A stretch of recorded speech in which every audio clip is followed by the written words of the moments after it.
এখন শেয়ার বাজার আর মিউচুয়াল ফান্ডে আমরা কম বেশি সকলে ইনভেস্ট করি, আর যারা বুল অফ বেঙ্গলের ভিডিও রেগুলার ফলো করেন তাদেরকে আমি এতবার ইনভেস্ট করুন বলে মাথা খেয়েছি যে তারা একটু না একটু ইনভেস্টমেন্ট করেই দিয়েছেন। এবার ইনভেস্টমেন্টের পরে যখন একটু টাইম পেরিয়ে গেছে, যারা লং টার্মে ইনভেস্ট করছেন বা যারা শর্ট টার্মে বেশ কিছু সময় ধরে ইনভেস্ট করে চলেছেন, তারা একটা জিনিস তো চেকই করেন যে রিটার্ন কত দিয়েছে। কারণ রিটার্নটা চেক করে আমরা এটা বুঝতে পারি যে আমাদের ইনভেস্টমেন্ট অ্যামাউন্টটা এফডির থেকে বেটার রিটার্ন কি দিল, মার্কেটকে কি বিট করতে পারলাম আমরা। তো রিটার্নই এই সব কিছু বলে দেয়। কিন্তু যেই আমরা রিটার্ন চেক করতে যাই আবারও একটা নতুন প্রবলেম শুরু হয়। কি প্রবলেম? কোথাও আমরা দেখি যে অ্যাবসলিউট রিটার্ন দেখাচ্ছে, কোথাও আমরা দেখি যে সিএজিআর রিটার্ন দেখাচ্ছে, আবার কোথাও আমরা দেখি যে XIRR রিটার্ন দেখাচ্ছে। তাহলে এই তিন ধরনের রিটার্নের মধ্যে দেখবো কোথায়? কোথাও দেখি অ্যাবসলিউট রিটার্নের মধ্যে 100% 200% দেখাচ্ছে, কিন্তু আবার সিএজিআরের মধ্যে 14-15% দেখাচ্ছে, আবার XIRR এর মধ্যে 15-16% দেখাচ্ছে। তাহলে দেখবো কোনটাকে ফলো করব? কোন রিটার্ন পার্সেন্টেজটা আপনাকে বলে দেবে যে আপনি ট্রুলি এই স্টক মার্কেট বা মিউচুয়াল ফান্ড থেকে অ্যাকচুয়ালি টাকা কামিয়েছেন কি কামাননি? আপনি কি মার্কেটের রিটার্নকেও কি বিট করতে পেরেছেন? তো অ্যাকচুয়ালি আপনার ইনভেস্টমেন্ট অ্যামাউন্টের উপর যে রিটার্ন আপনি পেয়েছেন সেটা চেক করার সঠিক প্রসেস কী রয়েছে সেটাই আমরা আজকের ভিডিওতে বুঝবো। আর এটা বোঝার জন্য আমরা তিন বন্ধুর একটা স্টোরি ডিসকাস করব। এই তিন বন্ধু হলো রমেন, সুমন আর তপেন। আর আপনাদের অনেকের কাছে এই নামটা একটু চেনাশোনা মনে হতে পারে। আমি আগেও একটা ভিডিওতে রমেন, সুমন আর তপেনের একটা স্টোরি শেয়ার করেছিলাম, যেখানে আমরা এসআইপি ভার্সেস লামসাম নিয়ে ডিসকাস করেছিলাম যে কোথায় বেশি রিটার্ন পাওয়া যায়। যারা এখন অব্দি ওই ভিডিওটা দেখেননি অবশ্যই চেক আউট করে নেবেন, অনেক হেল্পফুল হবে আপনার জন্য। তো চলুন আজকের ভিডিওতে রমেন, সুমন আর তপেনেরই আরও একটা স্টোরি আমি আপনার সাথে শেয়ার করব। একদম ভিডিওতে মন দিয়ে টিকে থাকুন, প্রত্যেকটা বিষয় আমরা ইন ডেপথ আজকে বুঝে নেব। তো দেখুন, রমেন, সুমন আর তপেন এই তিন বন্ধু একটা আইটি কোম্পানিতে চাকরি করে, কিন্তু অ্যাকচুয়ালি এরা তিনজনের প্রথমে বন্ধু ছিল না, প্রথমে কেউ কাউকেই চিনতো না। তো প্রথমে চলুন রমেনের স্টোরিটা একটু শেয়ার করি। দেখুন, রমেনের নেচার ছিল, রমেন শর্ট টার্মে ইনভেস্ট করতে ভালোবাসতো। সে মার্কেটের মধ্যে একটা জিনিসই বলতো যে আমরা শর্ট টার্মে ইনভেস্ট করব, মানে এখনই টাকা লাগালাম, প্রফিট হয়ে গেল, বুক করে বেরিয়ে চলে আসবো, লং টার্ম বলে কিছু নেই। তাই এই শর্ট টার্ম ইনভেস্টমেন্টে মানে রেগুলার প্রফিট বুকিংয়ে সে খুব বিশ্বাসী ছিল। তো রমেন কি করেছিল যে 2024 সালে একদম 1 জানুয়ারি সে 1 লাখ টাকার একদম লামসাম বিনিয়োগ করেছিল। তো এই লামসাম বিনিয়োগটা পরবর্তী সময়ে মানে ওই 2-3 মাস, 4 মাস, 5 মাস পরে তার অ্যামাউন্টটা বেড়ে দাঁড়িয়ে যায় 1,25,000 টাকা। তো রমেন দেখলো যে 1 লাখ টাকা লাগিয়েছিলাম, 1,25,000 হয়ে গেছে, তার মানে তো অনেকটাই রিটার্ন পেয়ে গেছি। সঙ্গে সঙ্গে প্রফিট বুক করে নিল। মানে সে কত পেলো? তার অ্যাবসলিউট রিটার্ন হলো 25%। আর এই অ্যাবসলিউট রিটার্নের ফর্মুলা কি? আপনি যদি কারেন্ট ভ্যালু থেকে ইনভেস্টেড অ্যামাউন্টকে বাদ দেন এবং সেটাকে যদি আপনি ইনভেস্টেড অ্যামাউন্টে ডিভাইড করেন এবং 100 দিয়ে মাল্টিপ্লাই করেন, তাহলে আপনি অ্যাবসলিউট রিটার্ন পেয়ে যাবেন। তো আপনি অ্যাবসলিউট রিটার্ন এখানে ক্যালকুলেট করে দেখতে পাচ্ছেন, আমাদের রমেনের অ্যাবসলিউট রিটার্নের সাথে 25%। তো খুবই ভালো একটা রিটার্ন। এর পরবর্তী সময়ে এই কোম্পানিতে আরও একজন নতুন এমপ্লয়ি যোগ দিল, যার নাম ছিল সুমন। তো সুমনের সাথে রমেনের বন্ধুত্ব হলো, তারা একসাথে প্রত্যেকদিন একটা ঠেলায় চা খেতে যেত। তো একদিন চা খেতে খেতে হঠাৎ করে সুমন ডিসকাস করছে যে জানিস রমেন, আমি 5 বছর আগে একটা ইনভেস্টমেন্ট করেছিলাম, তো এই ইনভেস্টমেন্টের অ্যামাউন্টটা এখন একটু বড় হয়ে গেছে, এবার একটু টাকা তোলার সময় এসেছে, তো আমাকে এর রিটার্নটা ক্যালকুলেট করতে হবে। এবার এখানে সুমনের নেচারটা একটু বুঝতে হবে। সুমনও আইটি কোম্পানিতেই চাকরি করতো, কিন্তু সুমনের নেচারটা ছিল রমেনের ঠিক বিপরীত। রমেন যেখানে ছিল short term investor, lump sum invest করতো এবং রেগুলার প্রফিট বুকিংয়ে মন দিত, মানে রেগুলার ইনভেস্ট করলো, অ্যামাউন্ট তুলে নিল, ইনভেস্ট করলো, প্রফিট বুক করে নিল। কিন্তু সুমন ছিল এর সম্পূর্ণ উল্টো। সুমন লং টার্ম ইনভেস্টমেন্টে বিশ্বাসী ছিল, শর্ট টার্ম ইনভেস্টমেন্টে একদমই বিশ্বাসী ছিল না। সুমন সবসময় বলতো যে ইনভেস্টমেন্ট করলে লং টার্মে করবো, কারণ লং টার্মে অ্যাকচুয়ালি ওয়েলথ ক্রিয়েট হয়, শর্ট টার্মে ওয়েলথ ক্রিয়েট হয় না। সে 5 বছর আগে 1 লাখ টাকা ইনভেস্ট করেছিল, যেটার আজকে 5 বছর পরে গিয়ে যার ভ্যালু তৈরি হয় 2,15,000 টাকা। এবার সঙ্গে সঙ্গে রমেন এসে বললো যে বুঝতে পারছিস না, এটা অ্যাবসলিউট রিটার্ন ক্যালকুলেট কর না, যে সিম্পলি তুই দেখ না 2,15,000 টাকা আজকে তোর রয়েছে আর 1 লাখ টাকা তুই ইনভেস্ট করেছিলিস, তার মানে তুই 115% অ্যাবসলিউট রিটার্ন কামিয়েছিস। তার মানে কত বেশি রিটার্ন! ওরে বাপরে, তুই তো অনেক রিটার্ন কামিয়ে ফেলেছিস। তো সঙ্গে সঙ্গে সুমন রমেনকে কারেক্ট করিয়ে বললো, একদম ভুল করছিস, এটা এইরকমভাবে কিন্তু রিটার্ন ক্যালকুলেট করা একদম উচিত নয়। তখন রমেন বলল, কেন উচিত নয়? আমি তো নিজেই 25% গেন করেছি, তুই তো আমার থেকেও বেশি গেন করেছিস। আমি কোথায় 25%, তুই কোথায় 115% করেছিস? তো বলছে না, এখানে অ্যাকচুয়াল স্টোরি নেই। অ্যাকচুয়াল স্টোরি হচ্ছে আমাদেরকে এক্ষেত্রে দেখতে হবে CAGR রিটার্ন, অ্যাবসলিউট রিটার্ন দেখলে একদম হবে না। তো সঙ্গে সঙ্গে রমেন বলছে CAGR রিটার্ন, সেটা আবার কি জিনিস? CAGR অর্থাৎ কম্পাউন্ডেড অ্যানুয়াল গ্রোথ রেট, মানে আপনি প্রত্যেক বছর অ্যানুয়ালি কীরকমভাবে আপনার অ্যামাউন্টকে কর্পাসকে গ্রো করছেন। কারণ প্রত্যেক বছর তো রিটার্ন সমান থাকবে না, কোনো বছর 15% পেলেন, তো কোনো বছর 13%, কোনো বছর 12%, তো কোনো বছর 18-19% পেলেন। আর যখন আমরা লামসাম ইনভেস্ট করবো তখন আমরা CAGR রিটার্নের মাধ্যমে এটা বলতে পারবো যে কম্পাউন্ডেডভাবে আমরা অ্যানুয়ালি কীরকম রিটার্ন জেনারেট করতে পেরেছি, তার অ্যাভারেজ কী রয়েছে, আর সেটাই আমাদেরকে বলে দেবে অ্যাকচুয়াল ফিগার। তাই এই 115% এটা কিন্তু একদম কারেক্ট ফিগার নয়। রমেন তখন বললো, তাই নাকি? তাহলে কী তার ফর্মুলা রয়েছে? তোমাদেরকে সিএজিআর চেক করার জন্য প্রথমে বুঝতে হবে আমাদের এন্ডিং ভ্যালু কত রয়েছে। তো এন্ডিং ভ্যালু 2,15,000 টাকা, আর স্টার্টিং ভ্যালু মানে সে কত টাকায় শুরু করেছিল সেটা ছিল 1 লাখ টাকা, আর এখানে সে কত বছরের জন্য করেছিল, 5 বছরের জন্য, যাকে আমরা এন হিসাবে ধরবো। তো সিএজিআর এর যে ফর্মুলা সেটা হচ্ছে এন্ডিং ভ্যালুকে ডিভাইড করা হয় স্টার্টিং ভ্যালু দিয়ে, যে তার পাওয়ার হচ্ছে 1/n আর -1। তো এখানে এন মানে হচ্ছে 5। তো আমরা যদি এই ফর্মুলায় এই নাম্বারগুলোকে বসিয়ে দিই তাহলে আমরা কত পার্সেন্ট পাবো? তাহলে আমরা দেখতে পাচ্ছি সিএজিআর রিটার্ন আছে 16.54%। তার মানে কোথায় ছিল 115% আর কোথায় 16.54%। তাহলে সঙ্গে সঙ্গে সুমন রমেনকে বললো যে দেখলি তো যে আমি অ্যানুয়ালি কত পার্সেন্ট রিটার্ন কামিয়েছি, 16.54%, যেটা ইন্ডাস্ট্রি স্ট্যান্ডার্ডের থেকে ভালোই। বেশ খুশি হয়ে গেল। তাহলে 115% রিটার্নটা কিন্তু কারেক্ট নয়। আপনি যখন লং টার্মে ইনভেস্ট করবেন এবং লামসাম বিনিয়োগ করবেন তখন আপনাকে ক্যালকুলেট করতে হবে CAGR রিটার্ন, মানে কম্পাউন্ডেড অ্যানুয়াল গ্রোথ রেট। তো এবার স্টোরিতে 3 নম্বর বন্ধুর এন্ট্রি হচ্ছে। 3 নম্বর বন্ধুর নাম হচ্ছে তপেন। তো তপেনও এই 2 বন্ধুর মতনই এই সেম আইটি কোম্পানিতেই নতুন করে এমপ্লয়ি হিসাবে যোগ দিল। তো যখন তপেন আইটি কোম্পানিতে অ্যাড হলো তখন তপেনের সাথে বাকি 2 বন্ধুর বন্ধুত্ব হলো। তো তখন বন্ধুত্ব হওয়ার পর একটু আলোচনা করতে করতে একটা জিনিস তারা বুঝতে পারলো, মানে রমেন আর সুমন বুঝতে পারলো যে তপেন একটু স্মার্ট রয়েছে, তপেনের অ্যাপ্রোচ একটু ডিফারেন্ট। তো তপেন কি অ্যাপ্রোচ নিল? তপেন বললো যে দেখ ভাই, তোরা তো লামসাম ইনভেস্ট করিস, কিন্তু আমার কাছে তো লামসামের অ্যামাউন্ট নেই, আমি লামসাম করবো না, আমি সিম্পল এসআইপি করবো। আর এসআইপি থেকে মনে পড়লো যারা এখনও অবধি লং টার্মে ইনভেস্ট করতে চান, স্টক মার্কেটে ইনভেস্ট করতে চান বা নতুন করে মিউচুয়াল ফান্ড শুরু করতে চান এসআইপি এর মাধ্যমে, আমাদের নিচে দেওয়া ডেসক্রিপশন আর পিন কমেন্টের মধ্যে অ্যাঞ্জেল ওয়ানের লিঙ্ক রয়েছে। সেখান থেকে ফ্রিতে উইদাউট এনি এক্সট্রা চার্জেস আপনি অ্যাকাউন্ট ওপেন করতে পারবেন এবং আপনার ইনভেস্টমেন্ট জার্নি স্টার্ট করতে পারবেন। দেখুন, আমাদের লিঙ্ক থেকে অ্যাকাউন্ট ওপেন করলে আপনার একটিও টাকা লাগে না, বরং আমাদের লিঙ্ক থেকে অ্যাকাউন্ট ওপেন করলে আপনি বুল অফ বেঙ্গল অফিসিয়াল ইমেল আইডিতে মেল করবেন। যদি আপনার অ্যাকাউন্ট রিলেটেড কোনো প্রবলেম হয় ইন ফিউচার, তাহলে আমরা প্রায়োরিটি বেসিসে একদম অ্যাঞ্জেল ওয়ান টিমের সাথে কথা বলে আমরা সলভ করে দেবো। এটা সম্পূর্ণ আমাদের হেডেক। তাই একদমই আজকের ভিডিওটা দেখে নেওয়ার পর ডেসক্রিপশন আর পিন কমেন্ট চেক করতে একদম ভুলবেন না এবং অ্যাকাউন্ট ওপেন করে ফেলে রাখবেন না।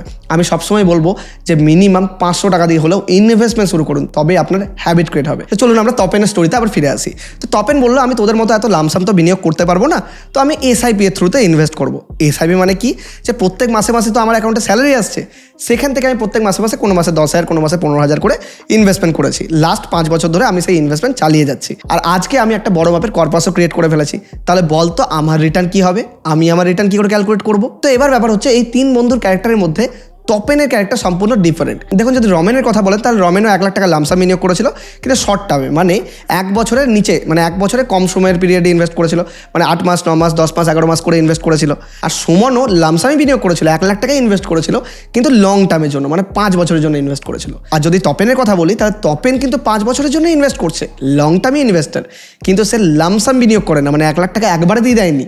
সে কি করেছে, প্রত্যেক মাসে মাসে যেমন যেমন তার অ্যাকাউন্টে স্যালারি ক্রেডিট হয়েছে সেখান থেকে সে একটু একটু একটু একটু করে রেকারিং করে করে ইনভেস্ট করেছে। তো যাকে বলা হয় এক কথায় এসআইপি করেছে। এবার সঙ্গে সঙ্গে রিটার্নের কোশ্চেন করা মাত্র সুমন চলে এলো, দিয়ে বললো সিম্পল সিএজিআর ক্যালকুলেট কর। তখন তপেন, যেহেতু আমি আগেই বলেছিলাম তপেন একটু স্মার্ট ছিল, তপেন তাকে বোঝালো যে না, এখানে আমি অ্যাবসলিউট রিটার্ন ক্যালকুলেট করব না, আমি এখানে সিএজিআর ক্যালকুলেট করব।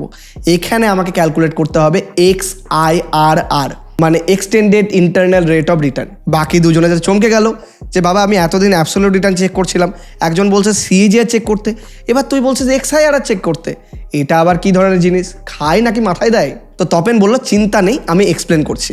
তো চলুন তপেনের যে প্রসেসটা সেটা আমিও আপনাকে এক্সপ্লেন করি। তো XIRR মানে extended internal rate of return আমরা কখন ক্যালকুলেট করি, যখন আমার টাকা দেওয়ার কোনো নির্দিষ্ট সময়সীমা থাকে না। রমেন আর সুমনের ক্ষেত্রে কি হয়েছিল, যে তারা একটা নির্দিষ্ট রেটে একটা সিঙ্গেল অ্যামাউন্ট ইনভেস্ট করেছিল, তারা তারপরে ওই মিডিলে কোনো রকম ইনভেস্ট করেনি, মানে লং টার্মে বলুন বা শর্ট টার্মে বলুন, সে একবারই ইনভেস্ট করেছিল, তারপরে সে ডাইরেক্টলি 5 বছর পরে একজন টাকা তুলেছে, একজন 7-8 মাস পরে টাকা তুলেছে, এই মিডিলে কিন্তু আর কোনো ইনভেস্ট করেনি। কিন্তু তপেনের ক্ষেত্রে হচ্ছে একটু আলাদা। তপেন প্রত্যেক মাসে মাসে ইনভেস্ট করছে এবং কোনো মাসে 10,000 তো কোনো মাসে 15,000 ইনভেস্ট করছে, মানে অ্যামাউন্টটা চেঞ্জ করছে, আবার ইনভেস্টমেন্টের তারিখও কিন্তু চেঞ্জ করছে, মানে প্রত্যেক মাসে মাসে সে আলাদা আলাদা ডেটে কিন্তু ইনভেস্টমেন্ট করতে থাকছে। তাহলে এর যদি রিটার্ন ক্যালকুলেট করতে হয়, অ্যাবসলিউট রিটার্নে তো আমরা সঠিক ফিগার পাবো না। আর আপনারা যদি এখানে সিএজিআর করতে যাই সেটাও হবে না, কারণ এখানে এন মানে হচ্ছে যে 5 ইয়ার্স। তো এই 5 ইয়ার্সের মধ্যে সে তো মাল্টিপল টাইম ফ্রেমের, মানে এই যে 5 বছর, এই 5 বছরের মধ্যে সে জানুয়ারিতেও করেছে, ফেব্রুয়ারিতে করেছে, মার্চেও করেছে, সে একই রকমের প্রত্যেক বছর জানুয়ারি ফেব্রুয়ারি মার্চ এপ্রিল, এইভাবে সে প্রত্যেক বছর 12 মাস ইনভেস্ট করেছে। তো আমরা যদি এখানে সিএজিআর ক্যালকুলেট করতে যাই তো একদম ফিগার আসবে রং। তো আমাদেরকে এখানে ক্যালকুলেট করতে হবে XIRR। এটা হচ্ছে SIP এর জন্য আমাদের রেগুলার রিটার্নকে আমরা ক্যালকুলেট করি। তার মানে আমরা যখন SIP করি, মানে যখন আমাদের কোনো ইনভেস্টমেন্ট অ্যামাউন্টের উপর রেগুলারিটি থাকে না, বা আমরা প্রত্যেক মাসে মাসে ডিফারেন্ট ইনভেস্টমেন্ট করি, বা আমরা প্রত্যেকটা আলাদা আলাদা ডেটে ইনভেস্ট করি, কোনো নির্দিষ্ট সময়সীমা, কোনো নির্দিষ্ট অ্যামাউন্ট ফিক্স থাকে না, সেখানে আমরা XIRR এর ফর্মুলাকে ইউজ করি। দেখুন XIRR এর ফর্মুলার কথা যদি বলি, তাহলে এটা প্রত্যেক জন পিছু কিন্তু আলাদা আলাদা রকম হয়, কারণ একজন এক এক রকম মান্থ থেকে শুরু করবে। কেউ জানুয়ারি থেকে ইনভেস্টমেন্ট স্টার্ট করেছে, তো কেউ ফেব্রুয়ারি, কেউ মার্চ, কেউ এপ্রিল। তো XIRR প্রত্যেক জনের ক্ষেত্রে একটু ডিফারেন্টভাবে ক্যালকুলেট করতে হয়। কিন্তু আমরা আজকে এই তপেনের XIRR ক্যালকুলেট করবো একদম এক্সেল সিটের মাধ্যমে। আর চিন্তা নেই, আমি এই এক্সেল সিটের লিঙ্ক আপনাদেরকে ডেসক্রিপশনের মধ্যে দিয়ে দেবো। আপনিও চাইলে এই সেম XIRR রিটার্ন আপনি নিজেও ক্যালকুলেট করতে পারবেন। আপনি আজকে প্রসেসটা শিখে নিন যে কী করে ক্যালকুলেট করতে হয়। তো চলুন, এর জন্য আমাদেরকে যেতে হবে কম্পিউটার স্ক্রিনে। আর ভিডিওতে এগিয়ে যাওয়ার আগে একটা ছোট্ট রিকোয়েস্ট, যারা এখন অবধি চ্যানেলটি সাবস্ক্রাইব করেনি, ভিডিওতে লাইক করেননি, শেয়ার করেননি, প্লিজ চ্যানেলটিকে সাবস্ক্রাইব করতেও ভুলবেন না, এবং লাইক কমেন্ট শেয়ার করতেও ভুলবেন না। দেখুন, আপনার একটা সাবস্ক্রাইব করতে একটিও টাকা লাগে না, কিন্তু আপনার এই একটা সাবস্ক্রাইব আমাকে মোটিভেশন দেয় এরকমই ইনফরমেটিভ নতুন নতুন টপিক নিয়ে ভিডিও বানানোর জন্য। আর যারা চান যে আমি আপনাদের টপিক নিয়েও ডিসকাস করি, তারা অবশ্যই কমেন্টের মধ্যে আপনাদের ফিডব্যাক দিন যে কোন ধরনের নতুন টপিকে আপনি ভিডিও দেখতে চাইছেন। তো দেখুন, XIRR ক্যালকুলেট করার জন্য আমরা এক্সেল সিট ওপেন করে নিয়েছি। তো এখানে আমরা এই সাইটটা যেটা দেখতে পাচ্ছেন, এটা দেখতে পাচ্ছেন যে আমরা যেই মান্থে আপনি ইনভেস্টমেন্ট করেছেন সেখানে দেওয়া আছে। তো তপেন এই রেগুলার মান্থলি বেসিসে ইনভেস্টমেন্ট করেছিল কত করে, 10,000 টাকা করে ইনভেস্ট করেছিল।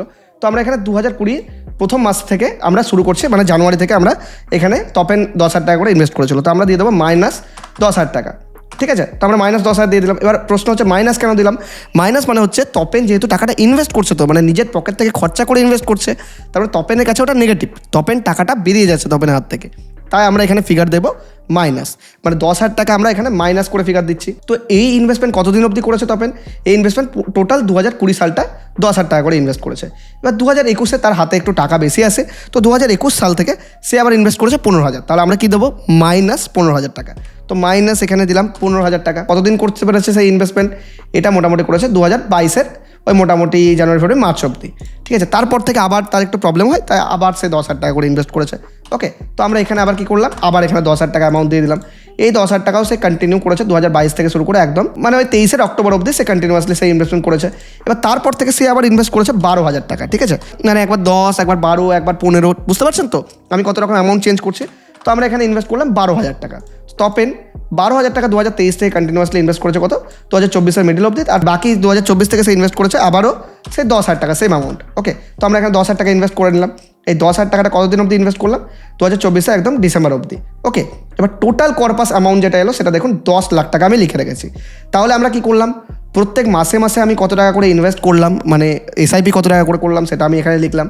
এবার সেটা লেখার পরে আমাদের টোটাল যে কর্পাস ভ্যালু, টোটাল কর্পাস মানে হচ্ছে ইন্টারেস্ট সমেত কথা বলছি, মানে এই তপেন যে এত ইনভেস্টমেন্ট করেছে এটার উপর তো সে কন্টিনিউয়াসলি ইন্টারেস্ট কামিয়েছে। আপনি জানেন যে SIP ক্যালকুলেটর আমি দেখেছি যে আপনি যদি রেগুলার বেসিসে SIP করেন তো একটা লং টার্মে গিয়ে আপনি একটা বড় মাপের কর্পাসও ক্রিয়েট করতে পারবেন। তো টোটাল সে কতদিন ইনভেস্ট করলো? 2020 থেকে সে জানুয়ারি মাস থেকে ইনভেস্ট করলো, 2024 অবধি সে কন্টিনিউয়াসলি ইনভেস্টমেন্ট করতে থাকলো, 24 ডিসেম্বর অবধি, মানে সে 5 বছর কন্টিনিউয়াসলি ইনভেস্ট করলো। 2020 জানুয়ারি থেকে 2024 অবধি 5টা বছর ইনভেস্টমেন্ট করার পরে সে টোটাল কর্পাস কত বানালো? 10 লাখ টাকার কর্পাস বানালো। এবার আমাদেরকে করতে হবে XIRR ক্যালকুলেশন, মানে সে ইয়ারলি বেসিসে, মানে অন রেগুলার বেসিসে সে কত টাকার রিটার্ন ক্রিয়েট করতে পেরেছে। মানে কাইন্ড অফ CAGRও যেই স্টোরি বলে, XIRRও কিন্তু সেম স্টোরি বলে। বুঝতে পারলেন তো আমার কথাটা? মানে CAGR আপনাকে বলে দেবে যে অ্যানুয়াল বেসিসে অ্যাভারেজ রিটার্ন কত দিয়েছে, তো XIRRও কিন্তু সেম জিনিসটাই বলবে যে সে রেগুলার বেসিসে কত টাকা রিটার্ন জেনারেট করতে পেরেছে, মানে কত পার্সেন্টে সে অ্যানুয়ালি রিটার্ন নিয়ে আসতে পেরেছে। কিন্তু যেহেতু এখানে মান্থলি ফিগার রয়েছে তাই আমাদেরকে এখানে CAGR ক্যালকুলেট করতে পারি না, আমরা এখানে করব XIRR ক্যালকুলেশন। তো কী করে করব? তো চলুন, XIRR ক্যালকুলেট করার জন্য আমরা কি করব, এখানে একটা ফর্মুলা ইউজ করব। সিম্পল, খুব ভালো করে মন দিয়ে দেখবেন। এই ফর্মুলাটা হচ্ছে ইকুয়ালস, তারপর দেবো XIRR। ওকে, যে XIRR দিয়ে দিলাম আমি এখানে ফর্মুলার মধ্যে XIRR পেয়ে গেলাম। এখানে ডাবল ক্লিক করলাম। ডাবল ক্লিক করা মাত্র আমাদেরকে প্রথমে দিতে হবে ভ্যালু, মানে কোন ভ্যালুটা দেবো? যে টাকাগুলো আমরা ইনভেস্ট করেছি টোটাল ভ্যালু এখান থেকে কমপ্লিটলি আমরা এখানে সিলেক্ট করে নেবো। দেখুন কন্টিনিউ কত দূর অবধি সিলেক্ট করবো? যতটা আমরা ইনভেস্ট করেছি ততটা নয়, যেটা আমাদের টোটাল কর্পাস হয়েছে, মানে ইনক্লুডিং এই যে 10 লাখ টাকা দেখতে পাচ্ছেন, এই 10 লাখ টাকা পর্যন্তই কিন্তু আমরা এখানে সিলেক্ট করব। ওকে, তো 10 লাখ টাকাও সঙ্গে আমরা নিয়ে নিলাম। এবার ব্যাপার হচ্ছে এই প্লাস 10 লাখ কেন, কারণ 10 লাখ টাকা কর্পাস আপনি জমিয়েছেন, তাই এটা প্লাস। মানে আপনি চাইলে 10 লাখ টাকাটা তুলেও নিতে পারবেন। মানে অনেকে জিজ্ঞেস করবেন যে এখানে আমি প্লাস কেন দিয়েছি, বাকিগুলোতে তো মাইনাস আছে, তো এখানে কেন মাইনাস নেই? এখানে টোটাল টাকাটা আপনি জমিয়ে ফেলেছেন, মানে চাইলে আপনি তুলতে পারবেন। তো ধরেই নিচ্ছে যে আমি তুলেই নেবো ওই টাকাটা, তার জন্য আমি এখানে প্লাস দিচ্ছি। ওকে, মানে আপনি এখানে ইনভেস্ট করছি না, এটা আমার হয়ে গেছে, মানে এই টাকাটা আমি জমিয়ে ফেলেছি, তাই প্লাস এটা। ওকে, তো আমি এখানে দিয়ে দিলাম, তো এটা সিলেক্ট হয়ে গেল। তো একটা সাইড তো ভ্যালু সিলেক্ট করলাম। এবার আমরা দেবো, এটার পরে দেবো কমা। ওকে, কমা দিলাম। কমা দেওয়ার পর এরপর আমরা সিলেক্ট করবো ডেট। বুঝতে পারছেন তো, এখানে ডেট সিলেক্ট করবো। কোথা থেকে ডেট সিলেক্ট করবো? একদম প্রথম থেকে, যেদিন থেকে ইনভেস্টমেন্ট করতে শুরু করেছিলাম এবং কত দূর অব্দি ডেটটা নিয়ে যাবো, আমরা ডেটটা নিয়ে যাবো একদম যে কর্পাস অ্যামাউন্টের ডেট রয়েছে সেই পর্যন্ত। ওকে, দিয়ে দিলাম, সিলেক্ট হয়ে গেল। সঙ্গে সঙ্গে করবো এন্টার। এন্টারে ক্লিক করা মাত্র আপনি দেখতে পাবেন যে XIRR আপনাকে দিয়ে দিয়েছে। কত পার্সেন্ট হলো?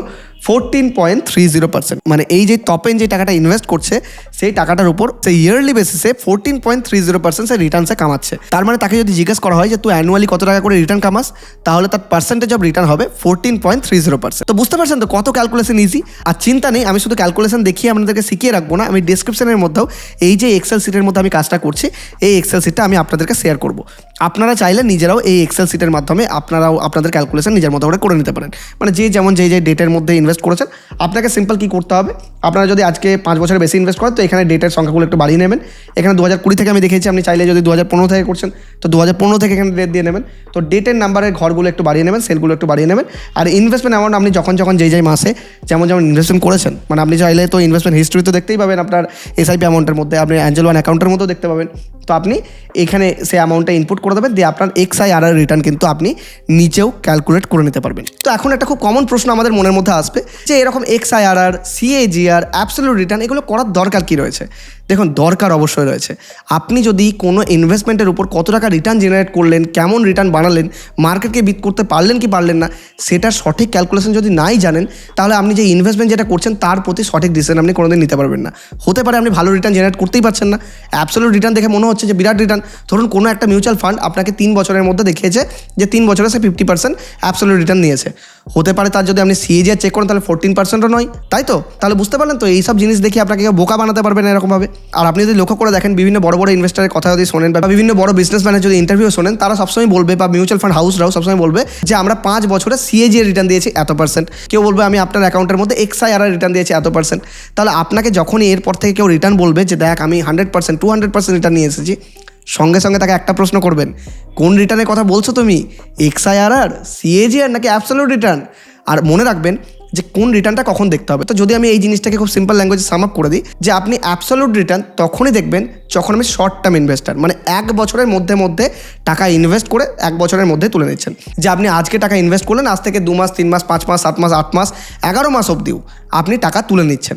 তাহলে এই পয়েন্ট টু পয়েন্ট যেই রিটার্ন, মানে আপনি 1 নম্বর মাসে ইনভেস্ট করেছেন, 11 নম্বর বা 10 নম্বর মাসে কি টাকাটা তুলে নিলেন, তাহলে এই পয়েন্ট থেকে এই পয়েন্টে যে রিটার্ন, এটাকে বলা হয় অ্যাবসলিউট রিটার্ন। তখন আপনি অ্যাবসলিউট রিটার্নকে ক্যালকুলেট করবেন। আর এই অ্যাবসলিউট রিটার্নও কিন্তু ক্যালকুলেট হবে লামসাম ইনভেস্টমেন্টের উপর। এবার আপনি CAGR কখন চেক করবেন? আপনি যদি লামসাম ইনভেস্টমেন্ট করে থাকেন 1 বছরের বেশি সময়ের জন্য, মানে 2 বছর, 3 বছর, 4 বছর, 5 বছরের জন্য করে থাকেন লামসাম, তাহলে আপনি CAGR চেক করবেন।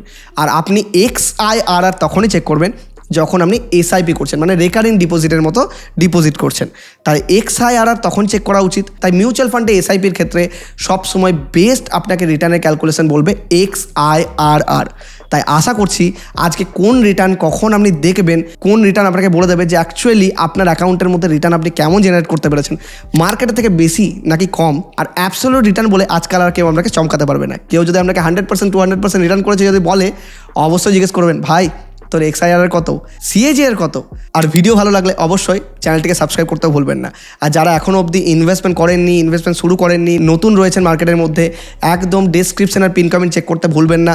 একটিও টাকা লাগবে না। অ্যাঞ্জেল ওয়ান থেকে আজই 5 মিনিটের মধ্যে অ্যাকাউন্ট ওপেন করে নিন এবং ইনভেস্টমেন্ট আজ থেকে শুরু করুন। আমি চাই পশ্চিমবঙ্গের প্রত্যেকটা মানুষই ফাইন্যান্সিয়ালি ফ্রি হোক এবং ইনভেস্টমেন্ট জার্নি স্টার্ট করুক। অনেক ধন্যবাদ।